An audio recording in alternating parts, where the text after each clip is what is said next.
quando a gente faz as críticas e a gente manifesta a nossa preocupação, não é uma defesa simples de um governo, não é defesa da figura do presidente da república, é muito maior. Diante do que está acontecendo no mundo, nós aqui no Brasil, nós somos uma defesa do processo civilizatório. Não é perder uma, não é como um campeonato de futebol que você perde um ano e no outro você tenta montar a equipe para vencer o campeonato. Ou na Suécia, na Suíça, na Dinamarca, na Noruega, que há uma alternância de poder, que tem uma, ou na Inglaterra, tem o Partido Trabalhista, ganha o outro, enfim, e as coisas continuam. Não! Aqui, se a gente perde o processo eleitoral, nós jogamos o Brasil no abismo, como está acontecendo na Argentina. Nós não temos muitas informações no Brasil, porque a mídia corporativa, ela toda apoiando o massacre que o Milei está fazendo contra o povo argentino, contra os aposentados argentinos, contra as crianças argentinas, os servidores públicos, enfim, o cara está destruindo, o cara está vendendo o país. Mas, aqui no Brasil, a mídia corporativa trata isso como uma coisa positiva. A miséria subindo estratosfericamente na Argentina. A Argentina ficou um país proibitivo para o brasileiro, tudo está em dólar lá, está muito mais caro do que na Europa, mas esse é o modelo que essa gente que esconde o desastre que está acontecendo na Argentina quer implantar no Brasil. Se o Milei tivesse aqui governando o Brasil, a mídia estaria fazendo um auê gigantesco, né, que acabou com o déficit fiscal, está no superávit, enxugou a máquina, não é, enxugou a administração pública, privatizando empresas. O Milei está fazendo tudo isso. Mas e o custo social lá na Argentina, né?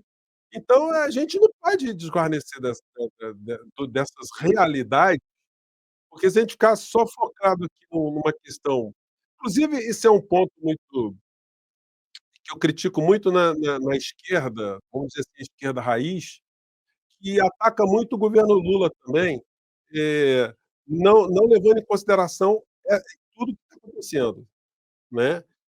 As críticas, elas são positivas, são bem-vindas, elas são necessárias, mas, nunca se deve perder de vista o ambiente que nós estamos. O ambiente que eu digo de que representa nós perdermos uma eleição. Portanto, nós todos temos que apoiar o Lula, que é o único nome que tem hoje no Brasil para ajudar no enfrentamento disso. Quando a gente vê muitos ataques também ao Lula, a pergunta é: "Vem cá, ô bacana, tá atacando o Lula, tu tens aí alguma alternativa? Tem alguém aí? O que você está pensando aí? Se o Lula está ruim, então, me diga aí o que nós vamos colocar no lugar. Tem algum nome? A direita tem uns 5. E quem é que nós temos no Brasil? Está todo mundo satisfeito com o governo Lula? 100%? Não. Mas você comparar o governo Lula com o que foi o Bolsonaro, não dá, né. E a gente desguarnecer, tratar dessa eleição do ano que vem como uma coisa, absolutamente trivial, é um erro, crasso, né.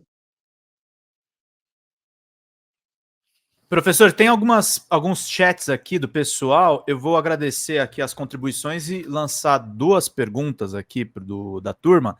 Deixa eu agradecer primeiramente aqui muito a nossa querida Aida Maria Campos, obrigado pela contribuição. Cláudia Filler também presente com a gente. Vão caprichando no superchats, tá, gente? A gente precisa disso. Meira Morim, obrigado pela contribuição. Dirce Pacheco mandou um pouquinho para ajudar na meta. Estúdio Otaviano Grig, obrigado pela sua presença. E aí, duas perguntas, professor José Fernandes. Rose Silva, o Trump ganhou uma eleição muito por conta da comunicação. A Câmara já se achava eleita e olha no que deu. Trump espalhou as suas fakes, o Lula tem que espalhar os seus feitos. E o Alex Miranda pergunta aqui, professor, como evitar a reeleição do Tarcísio aqui em São Paulo? Nós, professores, estamos ficando doentes com tanta destruição na educação feita pelo FEDER. Deixa eu pegar aqui primeiro a pergunta do Trump e Kamala. Olha só, o que acontece nos Estados Unidos, não é muito parâmetro para a gente aqui não. apenas alguns lampejos, né, porque temos que levar em consideração que nos Estados Unidos, a eleição lá é completamente privatizada, é uma eleição que, não tem horário eleitoral gratuito, não tem fundo partidário, não tem nada disso. Se elege quem consegue mais dinheiro, mais doação, e consegue converter essa doação em mais inserção de propaganda na televisão, rádio, internet, comícios, deslocamentos, contratação de pessoas, enfim. Então, existe esse componente muito forte nos Estados Unidos, é uma eleição absolutamente capitalista, onde o dinheiro fala mais alto. Não tem ninguém que chega ao poder nos Estados Unidos que não esteja vinculado a algum grupo econômico. E as estratégias de comunicação lá, elas têm uma paridade de armas, porque se tem lá um grupo que defende os democratas ou as pautas dos democratas e outros grupos lá que defendem as pautas dos republicanos. Isso regado a muito dinheiro. Evidentemente que tem, o posicionamento pessoal dos candidatos. Agora, mesmo com todas essas componentes, nós ainda temos uma situação muito complexa nos Estados Unidos, que é o sistema eleitoral deles, que é completamente anacrônico, irracional, eh, injusto, desigual, corrupto em muitos aspectos, né. Então, nos Estados Unidos, como nós sabemos, nem sempre aquele que tem o maior número de votos do eleitor é o que acaba virando o presidente do país. E uma coisa muito importante também, como o voto nos Estados Unidos ele é facultativo, você tem isso é poucas pessoas falam, tem um nível de representatividade inferior, por exemplo, ao Brasil, porque você tem um país lá que tem, eh, 320 milhões de habitantes, e você tem 200 milhões de eleitores. E dos 200 milhões de eleitores, comparecem, 100 milhões de eleitores, 150 milhões, não sei o número exato. Mas aí quando você chega e pega o número de votos do presidente eleito, diante do conjunto de habitantes do país, tem um defeito de representatividade.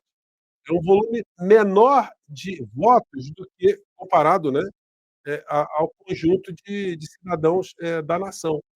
Então, os Estados Unidos, eles têm muitas experiências que a gente pode observar para poder, eh, tirar conclusões sobre o processo político aqui no Brasil, mas, são situações completamente distintas, completamente diferentes, né. E a outra pergunta eu perdi, ô Pedro. Outra pergunta é do nosso querido Alex Miranda. Professor, como é que a gente evita a reeleição do Tarcísio aqui em São Paulo? Nós, professores, estamos ficando doentes de tanta destruição Olha, da educação pelo FEDER. é fato que a reeleição é um instituto muito forte no Brasil, né. Não é por outra razão que, o Congresso Nacional está aprovando o fim da reeleição lá para frente. Olha, o Tarcísio ter ganhado as eleições em São Paulo já foi uma excrescência muito grande. É alguém que não conhecia São Paulo, um paraquedista, um cara que chega, isso já deveria ter servido como grande alerta para a gente.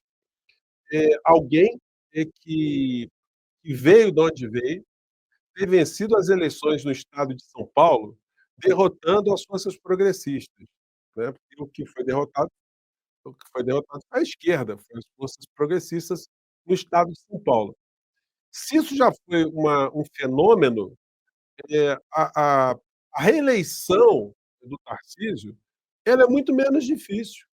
Porque essa figura desconhecida, essa figura, eh, paraquedista, ter chegado até o governo naquelas circunstâncias, olha, é muito difícil ele perder as eleições, no estado de São Paulo, se ele vier candidato à reeleição. E por isso ele está sendo alçado, inclusive, para uma disputa maior, né, para a presidência da república. Porque se ele como um candidato em São Paulo, ele conseguiu ganhar as eleições, isso credencia o mesmo tipo de experiência no plano nacional.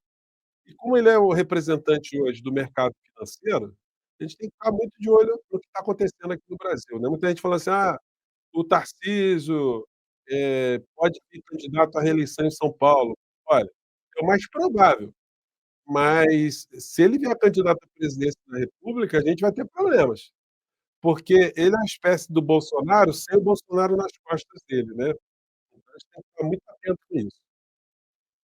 Fala pessoal da Folha Democrata, aqui é Pedro Zambarda, editor do canal, falar um pouquinho a respeito da necessidade de vocês financiarem a Folha Democrata, gente. A Folha Democrata é financiada através de um Pix chamado Folha Democrata, é o endereço do Pix, né? folhademocrata@gmail.com. Nós precisamos do nosso jornalismo financiado por vocês que são do nosso público, porque nós passamos vários perrengues aqui com o YouTube, vocês sabem muito bem. E mesmo assim, graças a essa comunidade muito unida, a gente conseguiu fazer lives históricas, acompanhar praticamente ao vivo a campanha do Guilherme Boulos, trazer informações exclusivas a respeito de Gustavo Gayer, de Olavo de Carvalho, de todos os bolsonaristas, combater as fake news e tudo o que a gente acompanha. Por R$80 no nosso Pix você ganha um curso de roteiro para série, o que é muito importante se você é artista, roteirista, se você lida com essas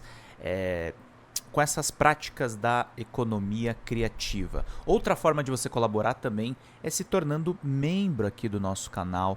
Isso é muito importante para você fazer as suas atividades por aqui, porque você tem acesso a vídeos exclusivos e nós temos um curso de jornalismo básico para você poder acompanhar a partir de R$5, que é ministrado por mim. A gente tem aí quase uma dezena de aulas e muito conteúdo para você poder acompanhar. Meus caros, minhas caras, financiem o jornalismo independente, financiem o jornalismo que se posiciona à esquerda, financiem o jornalismo na internet, que traz informações confiáveis, checadas, que cruza informações e que trata você, que é o nosso público, de uma maneira muito séria.